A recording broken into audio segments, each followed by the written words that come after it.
She's always been a shy and reserved woman, and even after getting married, she's still the same. One day, she mistakenly thought she hung up the video call and, "My name is Nathan. I'm a 35-year-old businessman.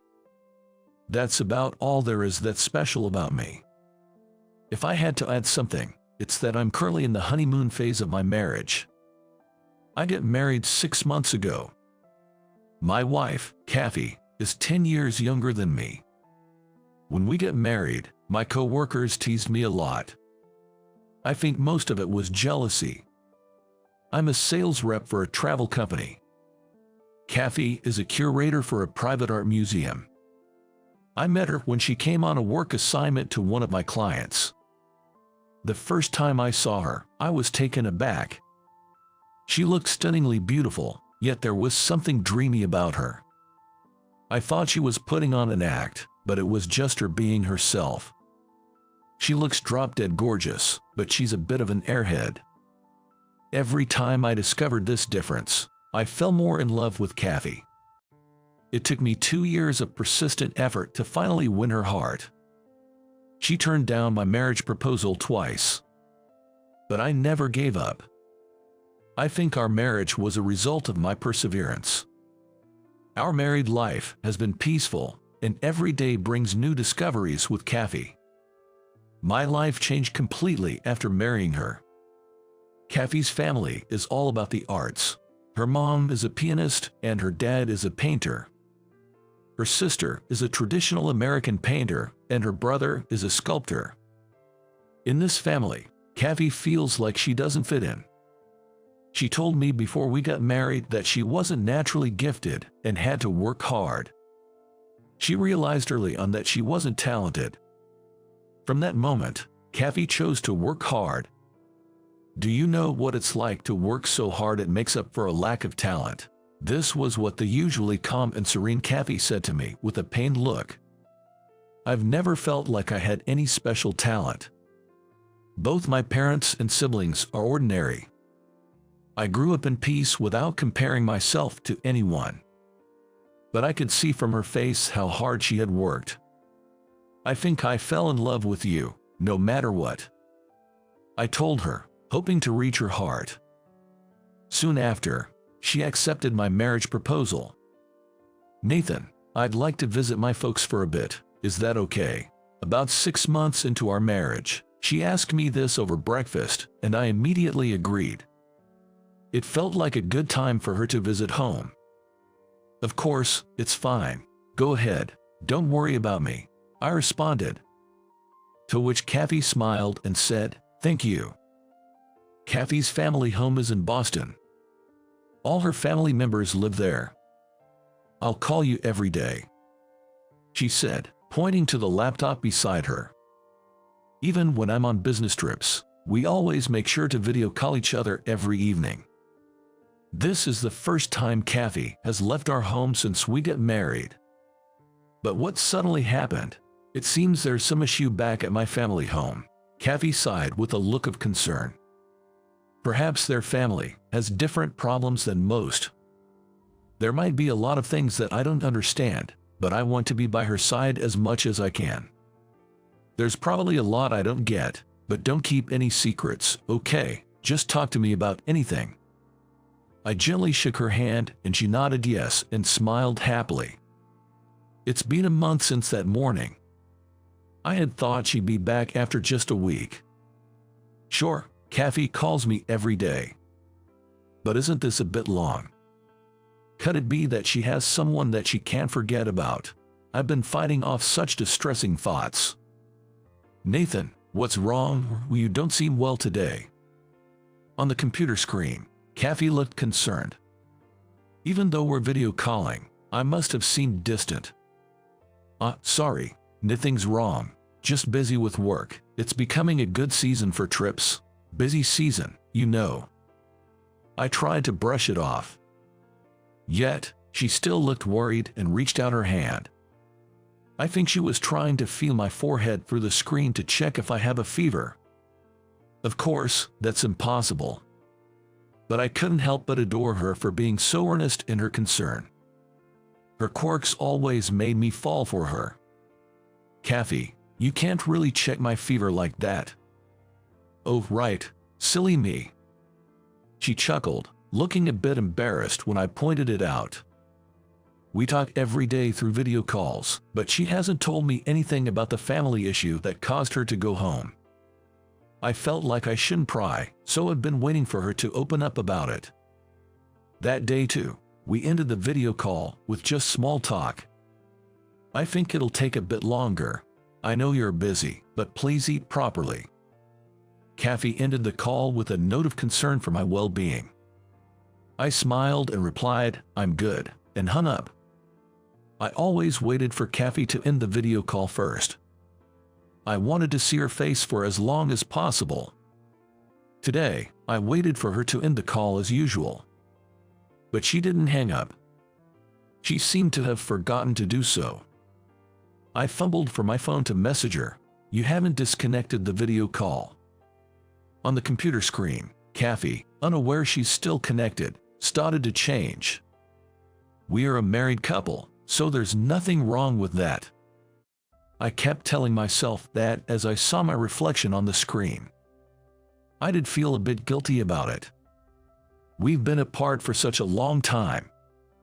Surely, even God would forgive me for this little indulgence.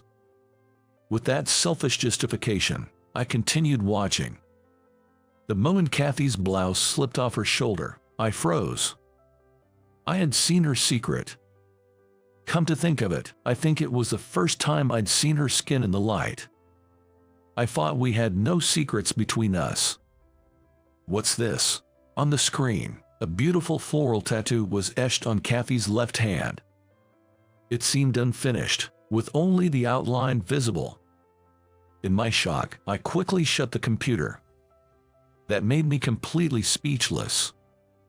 Was Kathy involved with someone dangerous back home?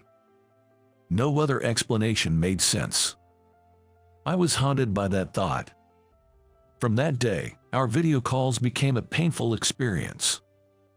Considering you're probably busy too, we don't have to talk every day, I suggested. Kathy looked surprised at my words. After a brief moment of sadness, she showed her usual smile. "You're right, Nathan. You must be busy too. I'm sorry for not realizing. I won't call every night," she said softly, and ended the video call.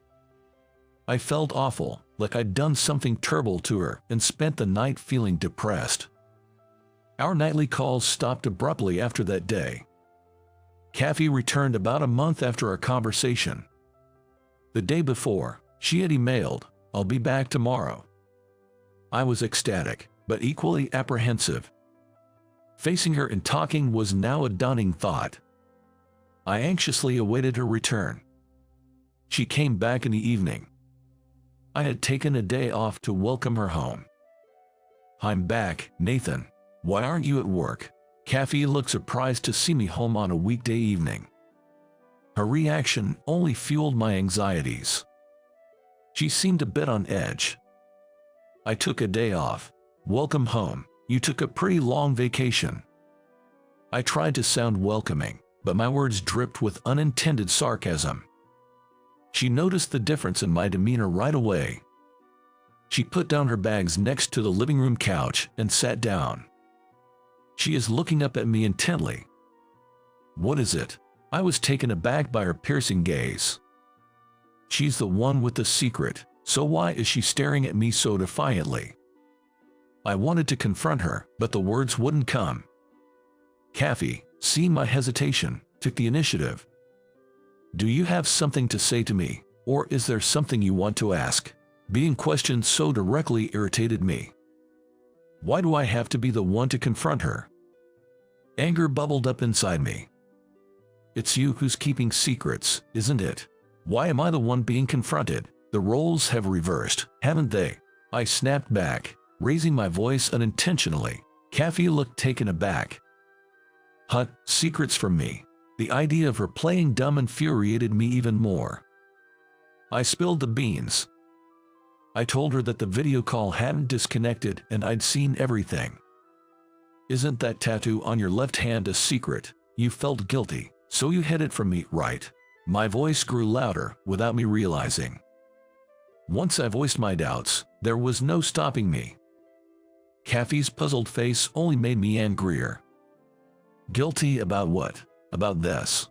She rolled up her sleeve to show the tattoo. The once unfinished tattoo was now complete. I don't know all the details, but it was just a beautiful carving. It was a beautiful piece of art that left me staring in awe. For this, where's the guilt in this? I had every intention of telling you. Kathy's eyes, gazing straight into mine, seemed to carry no deceit. Her eyes were proof that she had nothing to hide. Feeling drained, I slumped down on the couch. I've never kept anything from you, Nathan. Her stern face softened to her usual gentle expression. I'm sorry for jumping to conclusions, Kathy. Can you explain it to me, if you're not too frustrated with me, that is? She may not like me anymore. I felt a pang in my chest, thinking she might resent me now. Why would I be frustrated? You're just concerned about me, right? Kathy gave a comforting smile. Then she began to explain the origin of the tattoo. She said the reason she had to rush back home was because of her younger brother, Evan. Evan, who originally aspired to be a traditional painter, suddenly announced he wanted to be a tattoo artist. Their parents were against it, leaving Evan feeling isolated within the family. He was sensitive and deeply cared about his family. Kathy went home fearing the pressure might break him. Their strict father, seeing Kathy side with Evan, lashed out saying, "You, without a shred of talent. To my father, I'm a disappointment. Even though I carry his blood, I don't have the artistic talent. I'm an embarrassment to him." Kathy chuckled wryly. Now that she mentioned it, I remembered her parents acting distant at our wedding. I had thought that's how artistic families were. As Kathy had guessed, Evan was on the verge of a mental breakdown. To shut my father up, I offered Evan my left arm. Kathy said casually. She gave one arm to her brother as a gift. Do whatever you want. She had told Evan to tattoo whatever he wanted, but he had to make it a masterpiece, good enough to silence their father. From that day, Evan transformed. He poured his heart and soul into that piece, forgetting even basic necessities like food and sleep. He's always been artistically inclined. Out of all the siblings, he probably has the most talent. Maybe my father was just jealous, Kathy speculated. On the other hand, their eldest brother, a traditional painter, seemed relieved. He didn't have to compete with Evan anymore, she said. Your brother, why? I think he was afraid of Evan's talent, probably scared that Evan would surpass him and let their father down. Kathy's face was serious as she spoke. Her family was probably stricter than I imagined. Just thinking about how she was constantly told she had no talent almost brings me to tears. I believe there's a violence to beauty. I asked Evan to create something brutally beautiful, Kathy continued. Indeed, even to an amateur like me, her tattoo was clearly a work of art. Its mesmerizing beauty could probably captivate even those prejudiced against tattoos. And your father, did he come around? At my words, Kathy grinned in a way I'd never seen before. Perhaps a look of triumph. He knelt down and admitted defeat. After seeing the ink Evan had created, their father was brought to his knees. Probably overwhelmed. He was at a loss for words. His usual arrogance vanished, making him seem small. He probably realized his own narrow-mindedness. Kathy chuckled, her mood lifted. I felt ashamed for doubting her. You thought I was cheating on you, didn't you? Caught off guard, I was lost for words. Seeing my reaction, Kathy seemed to pick up on something. She looked at me with a twinkle in her eyes. I mean, it wasn't, cheating or anything like that. It was just, no matter what the excuse, it was useless. The tables have turned. It hurts to be suspected of cheating. I quit my job and went back home just for Evan. Kathy revealed. She had resigned from her job before returning home, as she couldn't get a long leave. She had no idea how long it would take or how long she'd have to stay with her family. "I'm truly sorry. I apologized sincerely." Kathy laughed, looking amused. "Then I'd like you to make it up to me," she said playfully, handing me a bunch of brochures. "I'd love to spend some quality time with you, Nathan. Maybe at a hot spring, enjoying delicious food and taking long baths." The brochure offered was a travel brochure. The brochures showcased various regions: New England, Midwest, the South, and Alaska. But there was one common theme. It's bathing. Kathy loved bathing, often spending hours in the tub at home. She was mentally exhausted after dealing with her family's issues and wanted a relaxing getaway. "Got it. Look forward to it," I reassured her. Kathy nodded happily. "Then again," she said, "I'm home." "Welcome back, Kathy." I felt as though Kathy had truly come back to me. With this in mind, I welcomed her with a welcome back. In the aftermath of this incident, I felt Kathy began showing her true self even more. When I learned she had been trying hard not to upset me, I was taken aback. She had even declined my proposal once, thinking I was teasing her. Now, free from her family's constraints, she seemed brighter than before. Realizing we had both been putting on a facade, trying only to show our best sides, I felt truly grateful for the wake-up call. A few weeks later, we found ourselves at a hot spring inn. Upon arriving, Kathy, who had been cheerful the entire way, suddenly stopped in her tracks before a sign. "You need to wear swimsuits to take a bath." The sign read loud and clear. Oh, come on. Kathy, a hot bath enthusiast, had especially been looking forward to the open-air bath. She was now utterly disappointed knowing she was also barred from the indoor communal baths. Had she not realized this when she packed the suitcase? I sometimes wondered if she had some oversights. I did recall thinking something was off when she handed me the hot spring brochure. Perhaps she forgot something. Seeing her now, looking so devastated, I had to fight back a chuckle. Well, it can't be helped. It's their rule. After checking in and receiving our room key, we were escorted to our quarters by a staff member. Wanting to make it up to Kathy for everything, I'd splurged a bit. We were led to a detached suite. Throughout the walk, Kathy remained visibly upset. Receive the key at the entrance of the suite and enter the room. I tried to cheer her up. Look, we have our private indoor bath. It'll be fine. She nodded, not really convinced. When we entered the living area and turned on the lights, her face lit up upon seeing the large window. Beyond it lay an open-air bath and a pool. Oh my, this! She rushed over, flinging the window open. Before us stood a beautiful rock-crafted open-air bath alongside a small pool. So, we get this all to ourselves. Grabbing my hand, Kathy hopped around in excitement. Oh, the swimsuit. Realizing she hadn't packed one again, her face fell again, but I had come prepared, handing her a new swimsuit I'd bought for her. Taking it from me, she was already eager to take a dip. I decided to relax and watch her as she dashed off to change. In no time, she emerged in her swimsuit. The captivating tattoo on her left arm. It's blending seamlessly with her skin. You're not swimming, Kathy, who had just dived into the pool and was now with water up to her head. She propped her face on the edge, giving me a sulky look. Nat, I'm good. I'll just watch. At my response, she playfully protested with a really. Right then, an elegant, probably close to 70 lady approached to greet us. She was probably the inn's landlady.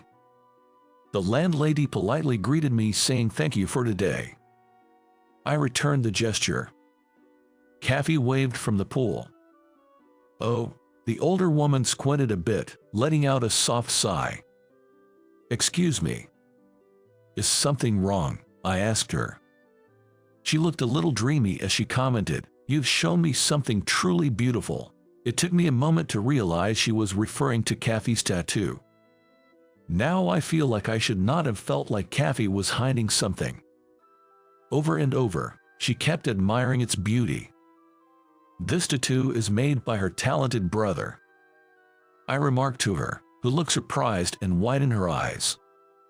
She then chuckled, "How lucky she is to have this beauty in her." I finally felt like I understood the essence of what Kathy and her brother wanted to express with her art. Once we're back from our trip, I'll invite Kathy to go shopping.